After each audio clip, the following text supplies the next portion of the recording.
As notícias na Hertz, edição de António Feliciano. Está decidido. A mesa da Assembleia de Freguesia de São João Batista e Santa Maria dos Olivais vai avançar para a repetição da sessão extraordinária de 30 de setembro. Neste caso, para repetir a eleição de um vogal face à recente saída de José Maria Marques, ex-tesoureiro daquele executivo. Celeste Sousa, presidente da mesa, optou desta forma por realizar nova reunião depois das críticas por parte de PSD e CDS que apontaram para a ilegalidade do ato a 30 de setembro, desde logo a votação pelo método braço no ar. Isto quando a legislação determina que esse sufrágio seja feito de forma secreta. Na altura, Ricardo Simões foi escolhido pela maioria, tendo sido fundamental o voto de qualidade da própria Celeste Sousa, desde logo contestado pela oposição e ainda pelo próprio parceiro de acordo, neste caso o CDS. A sessão extraordinária vai agora realizar-se no dia 15 de outubro, pelas 21 horas, no edifício de Santa Maria dos Olivais, na rua Major Ferreira do Amaral.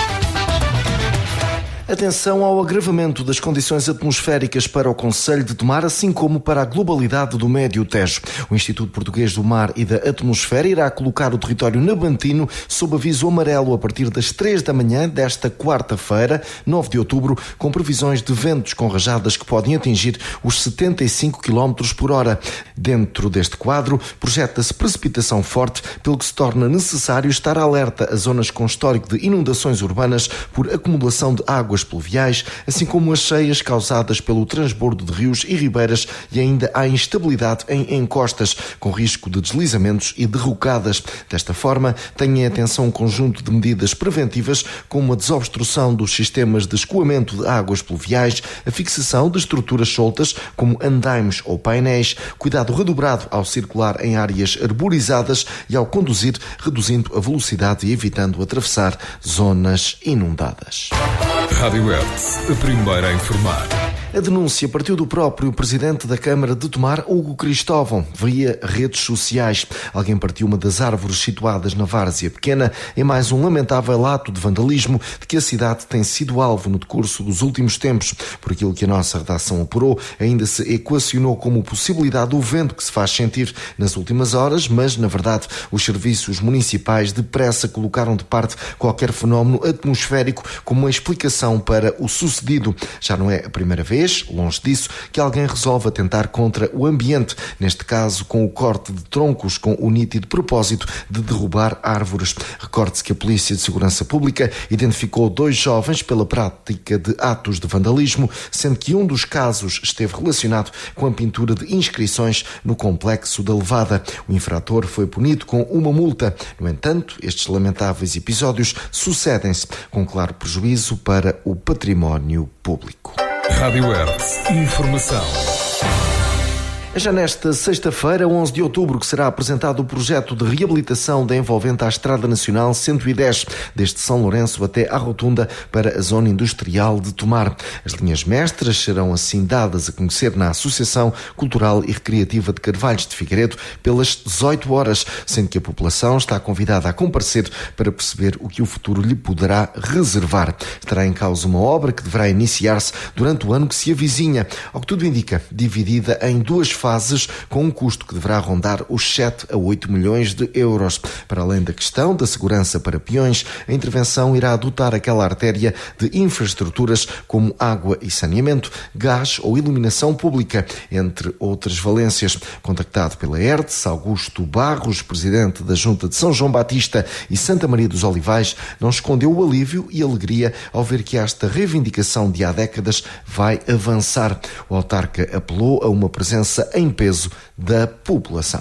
Senti um alívio bastante grande, de alegria mesmo, porque eu fui um dos que batalhei ao longo dos anos, e já lá vai 20 e tal anos, que se anda a batalhar, e tenho documentos, provas em que de facto a 110 já andava a ser labutada há 20 e tal anos, quando eu comecei nas lides políticas, e nunca passou do papel. Fez algumas coisas, intervenções aqui e lá, mas zero. É uma das estradas principais da entrada da cidade, que é bem do lado de Lisboa. É uma entrada que foi sempre muito, muito prejudicada e muito desmantelada, é o termo, porque não teve as atenções devidas que devia ter tido ao longo dos anos, fosse quem fosse que lá tivesse, passasse pela Câmara e pelo Estado, pelo Governo. Ora, isto são obras de uma certa envergadura, que levam o seu tempo a ter que se fazer os planeamentos, os projetos e isso tudo. Eu agradecia que toda a população, de facto, está a ouvir, sentisse um bocadinho na pele aquilo que se tem lutado há tantos anos e que, de facto, pode até haver coisas que, no meio disto tudo, possam ainda ter um pequeno de reparo ou uma reconversão ou uma, reparação, porque isto é um projeto e o projeto tem sempre casos de emendas e casos de reparo. Portanto, achava bem que a população se sentisse no seu peso de interior, que tanto tem reclamado ao longo dos anos, nesta oportunidade que tem para começar a ver luz ao fundo do túnel, comparecesse em peso na associação para ver o que é que está marcado desse projeto para o avanço destas obras, que são obras de grande importância. Por Tomar, 6, o momento tão esperado por Carvalhos de Figueiredo, a apresentação do projeto de requalificação da Estrada Nacional 110 será nesta sexta-feira. Augusto Barros convida a população a comparecer em peso. O Estado formalizou a cedência de 4 imóveis à Câmara de Tomar num acordo que visa o aproveitamento de estruturas sem utilização ou devolutas para habitações a custos controlados, apoio à terceira idade, fins culturais, entre outros destinos que se possam escolher. Estão em causa 4 fogos situados na rua Diogo de Arruda que pertenciam à Polícia Judiciária, ou seja, eram utilizados como habitação pelos inspectores que prestavam serviço em Tomar na altura em que aquela força estava instalada no concelho. Para além do território nabantino, refira-se ainda pelo Médio Tejo, também Ourém e Torres Novas integram este acordo de dimensão nacional. Importa acrescentar que, no caso de Tomar, essas 4 habitações já tinham sido alvo de requalificação por parte do município, que ali colocou outras tantas famílias. Hugo Cristóvão, presidente da Câmara, assim o confirmou em declarações à ERTS. No caso de Tomar, são 4 fogos, 4 andares, que eram casas de função da antiga Polícia Judiciária, há muitos anos fechados, e que o município, em bom rigor, na verdade já talvez cerca de 2 anos que entre aspas, ocupámos, fizemos obra e até já, digamos, entregámos por concurso, portanto estão já famílias a habitar em fogo. A Câmara de Tomar está também a tentar chegar a acordo para tomar posse de outros edifícios do Estado, desde o Palácio de Alvaiázere, assim como o imóvel situado nas imediações da Capela de São Lourenço. Mais complexo parece ser o dossiê relativo ao antigo quartel militar que está na proximidade ao convento de São Francisco, imóvel em estado de degradação muito avançado, mas pelo qual o Estado, propriamente dito, está a pedir 3 milhões de euros à Câmara, algo que Hugo Cristóvão cataloga como inconcebível. Os vários serviços do Estado Central, em regra, criam sempre alguma resistência, apesar da lei parecer ser muito clara, criam sempre alguma resistência à entrega desse património. Aliás, isso aconteceu também com estas casas que agora aqui referimos. O processo, na altura, demorou algum tempo. Nós tivemos que ser, aliás, um bocadinho... Enfim, quase que ocupámos as casas, digamos assim, para forçar a que o processo andasse. Acontece também em relação ao que sobra, como, aliás, já afirmei publicamente, ao que sobra do Palácio de Alvaiázere, onde temos a pretensão, portanto, estamos a iniciar um processo que obviamente demorará o seu tempo, mas um processo para uma instalação de uma loja de cidadão. E depois acontece o mesmo em relação a um terreno que existe na Linhaceira, também à casa que apesar de estar ocupada está em muito mais condições, à casa que existe junto à Capela de São Lourenço, e também, embora isso seja um processo algo diferente, porque aí envolve o Ministério da Defesa, que tem uma legislação um pouco diferente, como é sabido, também fomos tentando, ao longo dos últimos 2-3 anos, em relação ao antigo quartel militar, portanto, nas traseiras do Convento de São Francisco, aquelas ruínas que ali existem, que a maioria dos tomarenses nem tem bem a noção da dimensão e do estado de degradação em questão. Nós temos tentado, tínhamos projetos para ali, acima de tudo também que poderiam não só resolver aquele problema, reabilitá-lo, mas também torná-lo útil para a comunidade. Mas as dificuldades têm sido muitas, a ponto de nos terem, nas últimas comunicações existentes, nos terem sido solicitados mais de 3 milhões de euros para a venda desse espaço, que obviamente em princípio não está interessado. Portanto, é completamente inconcebível pagarmos esse valor por umas ruínas que não têm qualquer outra utilização. Aliás, na verdade, o município faria um favor ao Estado ao tomar conta dessas ruínas e dar-lhe utilidade. Por Tomar, a Câmara assume gestão formal de 4 imóveis que eram do tempo da PJ. A outro nível, o Estado pede 3 milhões por ruínas do antigo quartel militar e Hugo Cristóvão fala em cenário inconcebível. Rádio Hertz, a primeira a informar. A construção da Loja do Cidadão e a necessária ampliação do cemitério da Vila são algumas das prioridades que a Câmara de Constância tem em carteira para os próximos meses. Isto no conjunto de investimentos que ainda centram atenções na criação de mais habitação em Santa Margarida da Coutada ou em arranjos, por exemplo, na freguesia de Montalvo. A recente entrevista na Hertz, Sérgio Oliveira, presidente da Câmara de Constância, abordou desta forma os objetivos a concretizar para este último ano de mandato, sendo que a Loja do Cidadão, por exemplo, deverá ser uma realidade em abril, maio do próximo ano. Portanto, nós temos o que temos pensado a nível de obra física, portanto está a decorrer a empreitada da Loja do Cidadão, que é 1,5 milhão financiada a 100% por PRR, portanto contamos que a mesma esteja concluída entre abril e maio do próximo ano. Paralelamente a isto, temos a situação do cemitério que contamos que se ficar resolvida até ao final deste ano, e como era um processo que nós já tínhamos o contrato da empreitada assinado, portanto contamos que em 2025 se inicia a ampliação do cemitério e o arranjo do largo exterior. Ao mesmo tempo temos 3 obras, uma que arrancará ainda este ano, duas que se não arrancarem este ano, arrancarão no início do próximo ano. Uma é a repavimentação, a requalificação da Rua Andes de Oliveira em Montalvo, e outras 2 intervenções que será a infraestruturação da fase 2 de um loteamento municipal que temos em Santa Margarida para disponibilizar 17 lotes para a habitação própria e permanente a preços baixos. Temos também previsto a substituição da conduta de água na rua principal da aldeia de Santa Margarida e numa travessa designada por Xanda Abreu, que ainda tem uma parte da conduta em fibrocimento, portanto, e que será não só a substituição da conduta como a repavimentação dessa via e da rua principal, Rua da Fonte e Rua das Hortas, que será uma intervenção a rondar os 250 mil euros. Portanto, são estas as principais intervenções que temos perspectivadas, com mais aquelas que contamos da habitação dos 7 fogos que temos contratualizados de lançar nos próximos meses. Por Constância, a construção da Loja do Cidadão e a necessária ampliação do cemitério da Vila são algumas das prioridades para os próximos meses. Rádio Hertz, informação. Abrantes tem projetado a criação de 60 habitações a custos acessíveis, imóveis que serão divididos em 3 polos, pelo centro histórico, por Rossio, ao sul do Tejo, e ainda pela freguesia de Tramagal, naquele que é um objetivo cuja conclusão está apontada para o final de 2026. E é precisamente esta limitação temporal que está a criar dores de cabeça aos autarcas do Médio Tejo, Manuel Valamatos incluído. Em recente entrevista na Hertz, o presidente da Câmara de Abrantes não tem dúvidas em falar de uma corrida contra o tempo, advertindo que se não houver um alargamento de prazos, então todos irão perder esta oportunidade. Eu acho que vamos perder todos.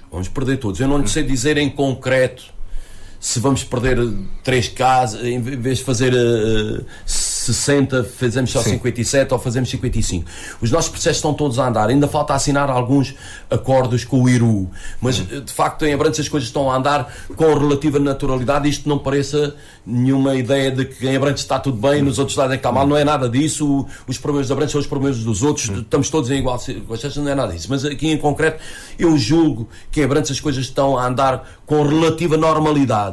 Que sinto que vamos todos ter problemas em concretizar, são menos 5 ou vamos ter dificuldade em fazer 5 ou 3, não sei, mas os meus problemas são os problemas dos meus colegas e estamos todos no mesmo barco.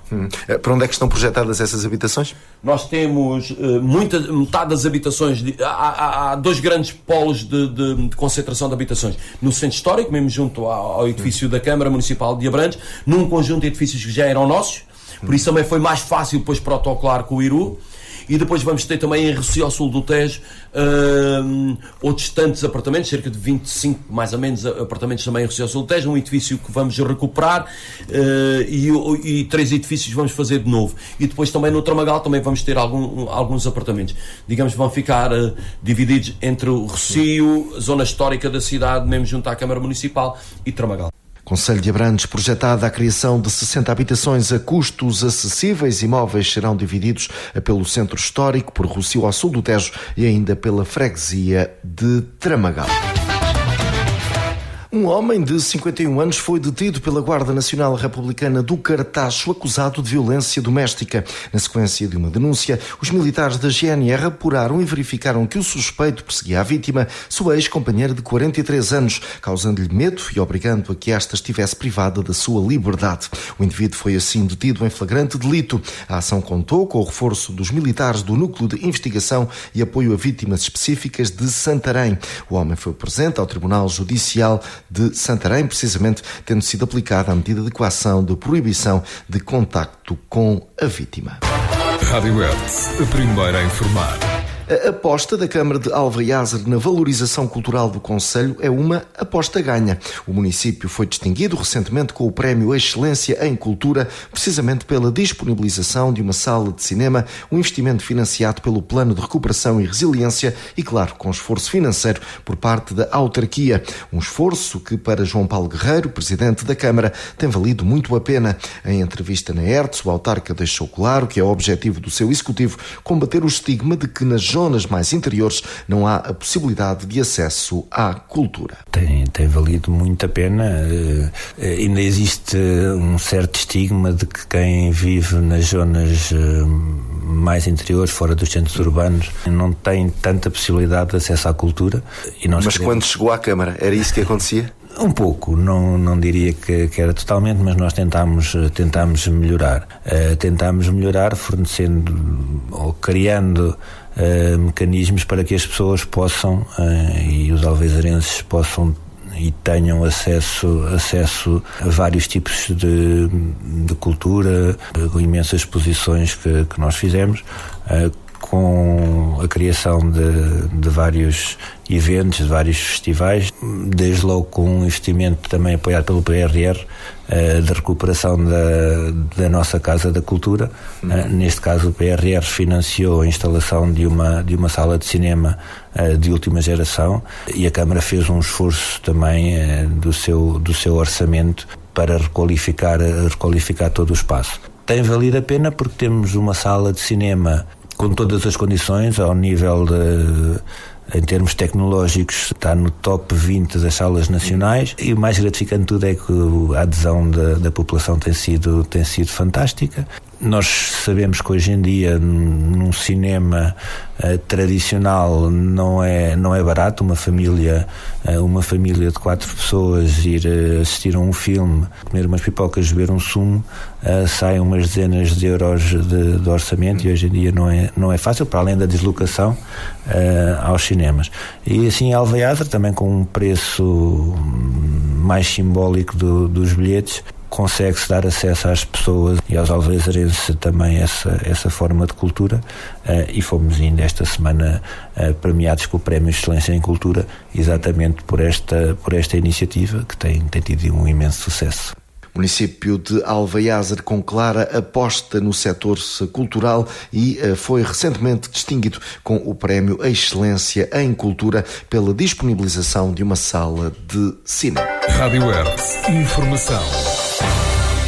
Altura agora de avançarmos para a nota do dia, hoje com Luís Moraes. Hoje venho falar-vos sobre a Entidade Reguladora da Saúde, um organismo com natureza de entidade administrativa independente que tem por missão a regulação da atividade dos estabelecimentos prestadores de cuidados de saúde.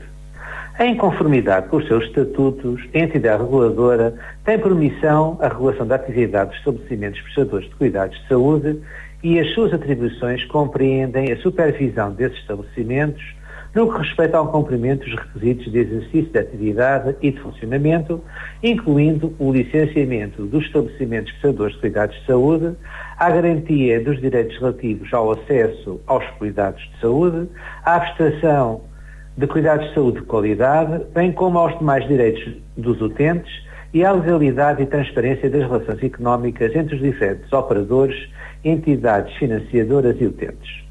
São objetivos da atividade reguladora assegurar o cumprimento dos requisitos de exercício de atividade dos estabelecimentos prestadores de cuidados de saúde, incluindo o licenciamento e dos mesmos, assegurar o cumprimento dos critérios de acesso dos cuidados de saúde, garantir os direitos e interesses legais e legítimos dos utentes, zelar pela prestação de cuidados de saúde de qualidade e com qualidade, zelar pela legalidade e transparência dos mesmos, promover e defender a concorrência dos segmentos abertos ao mercado em colaboração com a Autoridade da Concorrência na prossecução das suas atribuições relativas a este setor e garantir e desempenhar as demais tarefas previstas na lei. No seu âmbito de regulação, inclui todos os estabelecimentos prestadores de cuidados de saúde do setor público, privado, social e cooperativo, independentemente da sua natureza jurídica, excetuando os profissionais de saúde no que respeita à sua atividade sujeita à regulação e disciplina das respectivas associações públicas profissionais e os estabelecimentos sujeitos à regulação específica, como, por exemplo, o Infarmed, que é a Autoridade Nacional do Medicamento e Produtos de Saúde. Na sua mais recente intervenção, a entidade reguladora avisa que o Serviço Nacional de Saúde não pode recusar doentes ou grávidas no privado. O esclarecimento da entidade reguladora da saúde é feito depois de alguns centros de saúde terem comunicado a grávidas que perderiam o direito à consulta caso estivessem a ser seguidas em simultâneo no privado. A mesma entidade lembra que as multas por recusa variam entre 1.000 e 44.800 euros. Nessa alerta da supervisão, podem ainda ler-se que todas as pessoas têm direito à proteção da saúde e que este direito é garantido em primeira mão pelo Serviço Nacional de Saúde, que se rege pelo princípio da universalidade. Vale a pena pensar nisto. Luís Moraes com a sua nota do dia. Concluímos assim mais esta edição. Continue desse lado. Estas e outras notícias em radiohertz.pt.